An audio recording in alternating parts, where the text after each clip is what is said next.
तो आज हम लोग प्रोग्राम का क्वेश्चन नंबर 13 करने वाले हैं, जिसमें प्रोनिक नंबर के बारे में दिया गया है और दूसरा है डिफिशिएंट नंबर, परफेक्ट नंबर को हम लोग को चेक करना है कि वो नंबर है कि नहीं है। तो सबसे पहले हम लोग पहला प्रोग्राम बनाते हैं प्रोनिक नंबर के बारे में। तो एग्जाम्पल क्या है, 12 3 इंटू 4। तो सबसे पहले जानते हैं प्रोनिक नंबर होता क्या है। Pronic number is a number which is the product of the two consecutive integer. मतलब कंसेक्यूटिव इंटीजर मतलब क्या हुआ, एक के बाद 2 आएगा, 2 के बाद 3 आएगा, तो ये दोनों का कंसेक्यूटिव मतलब 1 के बाद 2 आ रहा है, ये दोनों का जो प्रोडक्ट होगा वो होगा प्रोनिक नंबर। तो product of to consecutive number को हम प्रोनिक नंबर कहते हैं। जैसे 2 3 का प्रोडक्ट क्या होगा, 6 होगा, तो 2 3 का प्रोडक्ट 6 है, तो इसका मतलब 6 प्रोनिक नंबर है। तो उसी तरह यहाँ पे 20 है, तो 24 मल्टीप्लाई बाई 5 आता है, इसका मतलब ये भी प्रोनिक नंबर है। तो हम लोग क्या कहता है फॉर लूप का यूज़ करेंगे, या तो हम लोग क्या कहता है एक में हम लोग 5 सबसे स्टार्ट करते हैं, एक में हम लोग क्या कहता है जीरो से लूप चला सकते हैं, या तो हम लोग 1 से लेके 5 1 से लूप चला सकते हैं। मतलब दो अलग अलग लूप बना सकते हैं, या तो शॉर्टकट मेथड है कि हम लोग एक ही फॉर में ये काम कर सकते हैं। तो सबसे पहले हम लोग क्लास बना लेते हैं, देखते हैं कैसे करेंगे।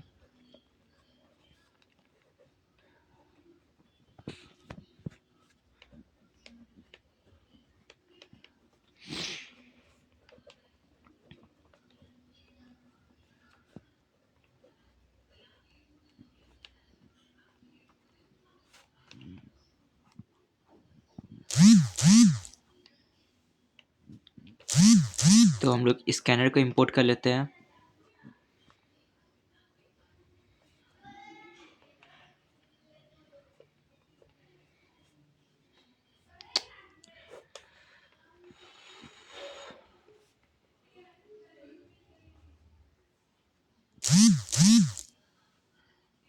तो यहाँ पे हम लोग स्कैनर को इंपोर्ट कर लिए। अब हम लोग यहाँ पे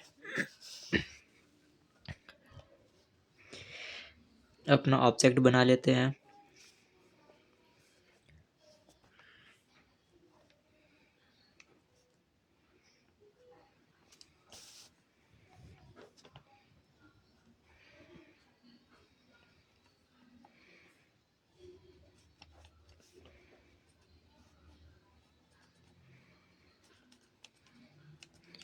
ये हम लोग का ऑब्जेक्ट बन गया, तो हम लोग मैसेज भी प्रिंट कर देते हैं।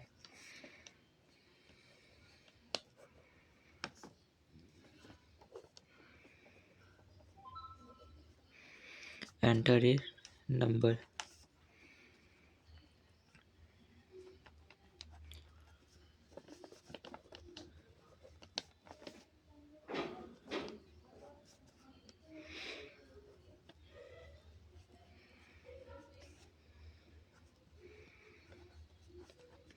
तो यहाँ तक हम लोग का सारा इनपुट का काम हो चुका है। तब हम लोग अब लॉजिक की तरफ बढ़ते हैं। तो यहाँ पे क्या है, 4 5 जा, मतलब दोनों कंसेक्यूटिव नंबर 4 के बाद 5 आता है। तो हम लोग क्या करेंगे, n इक्वल टू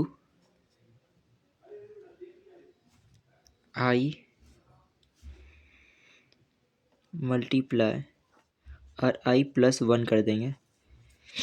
मान लेते हैं i के अंदर हम लोग अभी लिए हैं 4, i का वैल्यू क्या है 4 है, ठीक है। तो यहाँ पे क्या आएगा, और i का वैल्यू 4 है मल्टीप्लाई यहाँ पे i प्लस 1 कितना देगा 5 हो जाएगा। तो ये किसके बराबर है, 20 के बराबर है। और ये दो नंबर कंसेक्यूटिव है और ये 20 के बराबर है, तो इसका मतलब ये क्या है, ये प्रोनिक नंबर है। इसको हम लोग यहाँ पे इंटीग्रेट करके देखते हैं। तो क्या करेंगे, फॉर सबसे पहले i को इनिशियलाइज कर लेते हैं, उसका वैल्यू 1 से, और i का वैल्यू कब तक चलेगा, n नंबर तक, और i प्लस प्लस कर देंगे। अब उसके बाद हम लोग ब्रैकेट खोलेंगे। If n equal to i multiply i plus 1, तो ये जब कंडीशन ट्रू होगा तो यहाँ पे हम लोग तो मैसेज प्रिंट नहीं कर सकते कि ये प्रोनिक नंबर है, नहीं तो बार बार ये मैसेज प्रिंट होगा। तो उसके लिए जो हम लोग एक वेरिएबल बना लेते हैं जिसमें क्या कहते हैं हम लोग का ट्रू फॉल्स की तरह काम करेगा। अगर हाँ ये कंडीशन ट्रू हुआ तो मतलब ये यहाँ पे मैसेज ट्रू हो जाएगा। तो हम लोग इंट सी नाम का बना लेते हैं जिसमें हम लोग 0 वैल्यू डाल देते हैं। 0 मतलब फॉल्स के लिए होता है और 1 का मतलब होता है ट्रू के लिए।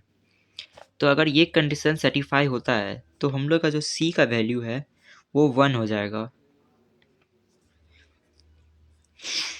इसके बाद हम लोग क्या करेंगे, क्लोज कर देंगे।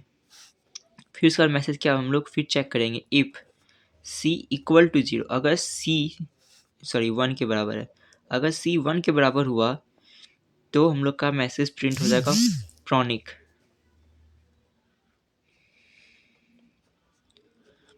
अगर एल्स नॉट प्रोनिक।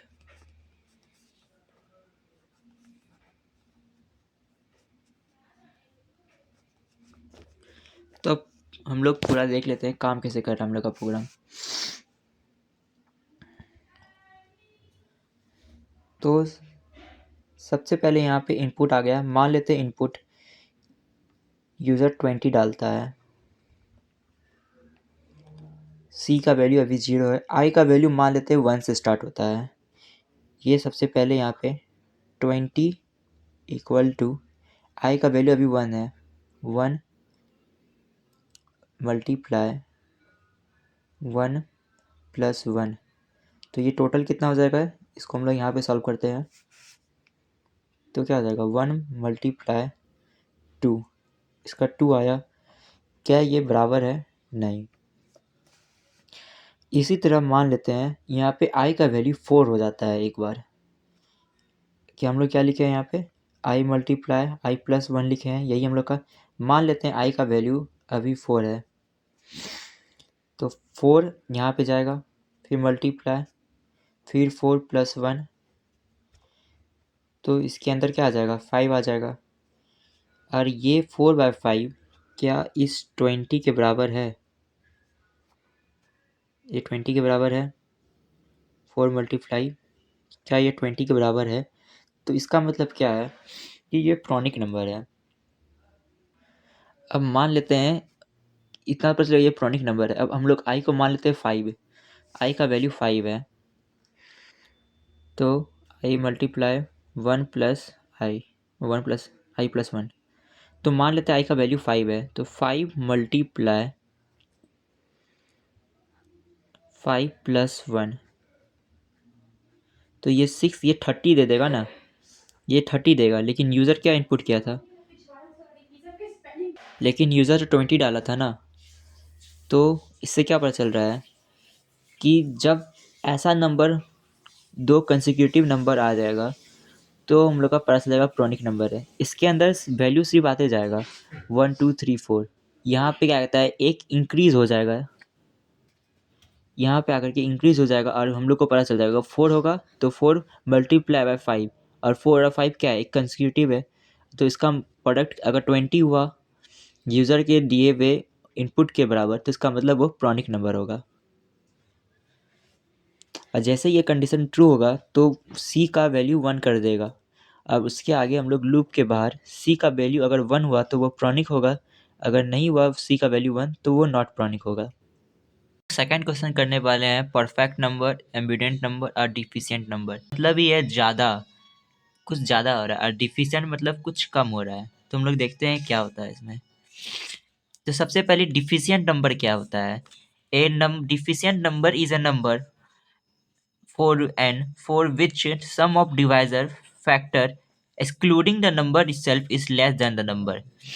मतलब इसका कहने का मतलब ये है कि सबसे पहले जो भी नंबर होगा उस नंबर का हम लोग सारा फैक्टर निकाल लेते हैं। मान लेते हैं हम लोग लेते हैं 5, इसका फैक्टर क्या क्या होगा, 1 और 5 होगा। तो इस सारे फैक्टर को हम लोग सम कर देंगे, तो सम इसका कितना आया, 6 आया। ठीक है, इतना कर लेते हैं, उसके आगे हम लोग पढ़ते हैं पहले। परफेक्ट नंबर क्या होता है, a perfect number is a number and which sum of divisor factor is equal to number. इसका परफेक्ट नंबर का मतलब क्या है कि अगर इसका फैक्टर को जोड़ने के बाद वो सेम नंबर आ जाए तो जो यूजर इनपुट क्या है तो वो परफेक्ट नंबर होता है। और एविडेंट नंबर क्या होता है, an evident number is a number and for which sum of divisor factor is greater than the number. जैसे यहाँ पे एग्जांपल है 12 यूजर इनपुट क्या है, उसका 12 जो है फर्स्ट एविडेंट नंबर है। इसका डिवाइजर क्या है 1 2 3 4 एंड 6। जब इसको सम किए तो ये 16 आया। तो ये 16 बड़ा है 12 से, अगर बड़ा है, यूजर दिया था 12 और इसका सम ऑफ डिवाइजर जो था वो 16 निकला, तो ये बड़ा है, तो इसका मतलब ये एविडेंट नंबर है। अगर उसी तरह अगर यहाँ पे अगर 5 होता तो इसका मतलब ये कौन सा नंबर होता, क्योंकि यूजर एन नंबर डाला है और सम जो है उसका 5 आ रहा है, 5। तो ये क्या हो जाएगा, ये हम लोग का डिफिशियंट नंबर आ जाएगा, ये हम लोग का डिफिशियंट नंबर होगा। तो जितना भी काम है सबसे पहले हम लोग क्या करेंगे, यूजर से इनपुट लेंगे। फर्स्ट स्टेप क्या है हम लोग का, इनपुट का। सेकंड है हम लोग का factor, extracting factor, extracting factor. And third क्या है हम लोग का, चेक करना। तो 3 स्टेप में हम लोग इस प्रोग्राम को बनाएंगे। सबसे पहले हम लोग इनपुट बोला पूरा काम कर लेते हैं, पब्लिक क्लास नंबर।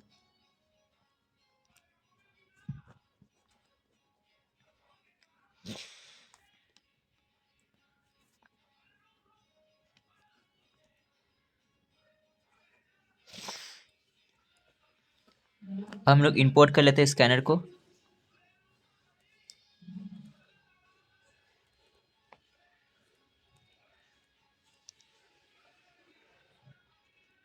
हम लोग यहाँ पे ऑब्जेक्ट बना लेते हैं।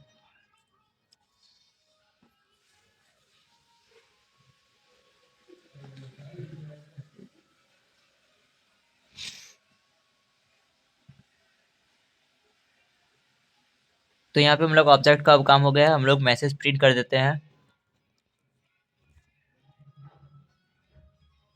Enter a number. इसके बाद हम लोग अब जो है फर्स्ट स्टेप तो हो गया, अब हम लोग का क्या है, नम एक्सट्रैक्ट करना, फैक्टर को एक्सट्रैक्ट करने का काम हम लोग ऑलरेडी देख चुके हैं पहले वाले प्रोग्राम में कि कैसे हम लोग एक्सट्रैक्ट करते हैं। फिर भी मैं बता देता हूँ फैक्टर क्या होता है। 5 डिवाइड बाई 5 इक्वल टू, इसका रिमाइंडर कितना आ जाएगा, 5 मॉडुलस 5, इसका मॉडुलस 0 आ जाएगा। इसका मतलब ये इसका फैक्टर है। 12 मॉडुलस 2, इसका रिमाइंडर 0 आएगा, मतलब 2 इसका फैक्टर है 12 का। तो हम लोग क्या करेंगे, सबसे पहले फॉर लगा देंगे। यहाँ पे इनपुट भी ले लेते हैं हम लोग, इंट एन में ले लेते हैं हम लोग sc dot next int. Input का काम हो गया हम लोग का। अब आई का वैल्यू हम लोग 1 से स्टार्ट करेंगे और आई का रेंज कहाँ होगा, एन, जितना यूज़र जो नंबर डाला है वहाँ तक का। और आई को हम लोग प्लस प्लस कर देंगे। अब फैक्टर हम लोग को एक्सट्रैक्ट करना है। If n modulus i equal to 0, तो यहाँ पे फैक्टर एक्सट्रैक्ट हो रहा है। यहाँ पे क्या हो रहा है, एक्सट्रैक्टिंग फैक्टर। यहाँ पे फैक्टर एक्सट्रैक्ट हो रहा है। अब हम लोग चाहते हैं कि काम क्या था, अगर उसका फैक्टर का सम, अब सम को भी हम लोग क्या करेंगे, किसी ना किसी में स्टोर कर लेंगे। तो हम लोग यहाँ पे इंट सी नाम से ले लेते हैं या एस नाम से, जो काउंट करेगा, हम लोग जीरो से इनिशियलाइज कर लेते हैं। जैसे ये कंडीशन ट्रू होगा उसी तरह क्या कहते हैं उसके बाद एस प्लस आई कर देंगे, वो नंबर इसमें आके स्टोर हो जाएगा। तो ये हो गया हम लोग का काम। हम लोग का जितना भी नंबर होगा, जो भी फैक्टर का सम होगा, वो एस के अंदर स्टोर हो चुका है। अब हम लोग को काम क्या है, एक्सट्रैक्टिंग हो चुका है। अब हम लोग को चेक करना है थर्ड काम। तो पहला क्या था हम लोग का, deficient number, perfect number, evident number, ये तीन था। तो डिफिशिएंट नंबर में क्या होता है, जो सम होता है फैक्टर का वो यूज़र के दिए हुए से कम होता है। और परफेक्ट नंबर क्या होता है, जो सम होता है फैक्टर का वो यूज़र के दिए हुए नंबर के इक्वल होता है। और एविडेंट नंबर क्या होता है, जो फैक्टर का सम होता है वो यूज़र के दिए गए नंबर से बड़ा होता है। मतलब पहला कंडीशन ये, दूसरा कंडीशन ये, और तीसरा कंडीशन ये। अगर सम बड़ा तो डिफिशिएंट, अगर इक्वल टू परफेक्ट, अगर सॉरी यहाँ पे क्या होगा, अगर एन, अगर सम छोटा हुआ तो डिफिशिएंट होगा, अगर इक्वल हुआ तो परफेक्ट होगा, अगर सम बड़ा हुआ तो एब्यूडेंट नंबर होगा। तो हम लोग इसको इफ के केस में लिखते हैं। इफ, क्योंकि सम किस में स्टोर होता है, एस के अंदर, तो हम लोग ये लिख देंगे। अगर ऐसा हुआ तो हम लोग का मैसेज प्रिंट होना चाहिए डिफिशिएंट।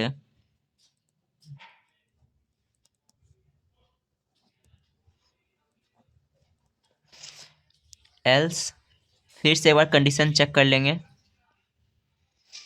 अगर एन का वैल्यू, एल्स इफ लगा देंगे यहाँ पे, else if equal to s रहा तो वो परफेक्ट नंबर हो जाएगा।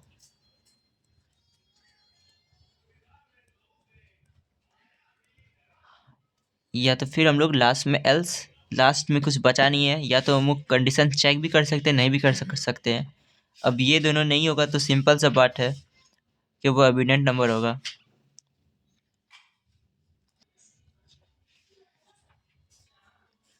एविडेंट नंबर होगा।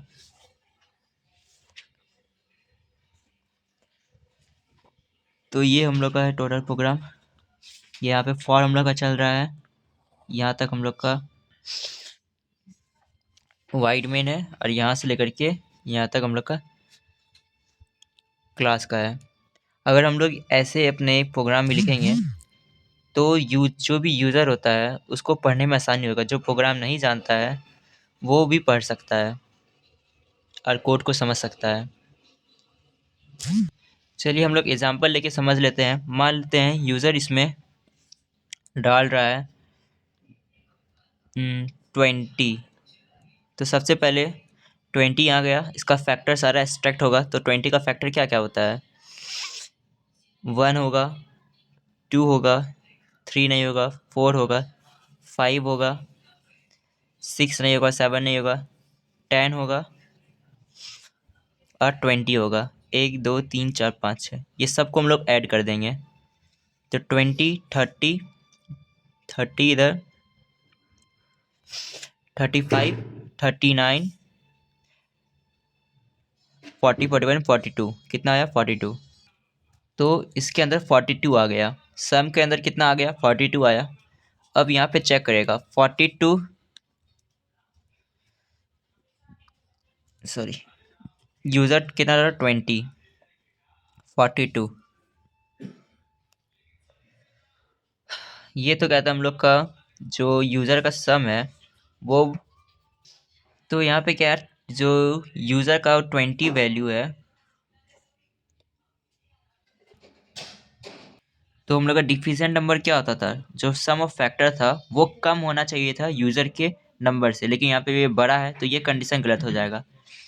ये 20 के इक्वल भी नहीं है, ये भी गलत हो गया। अब लास्ट में कुछ नहीं है तो मतलब वो एविडेंट नंबर है।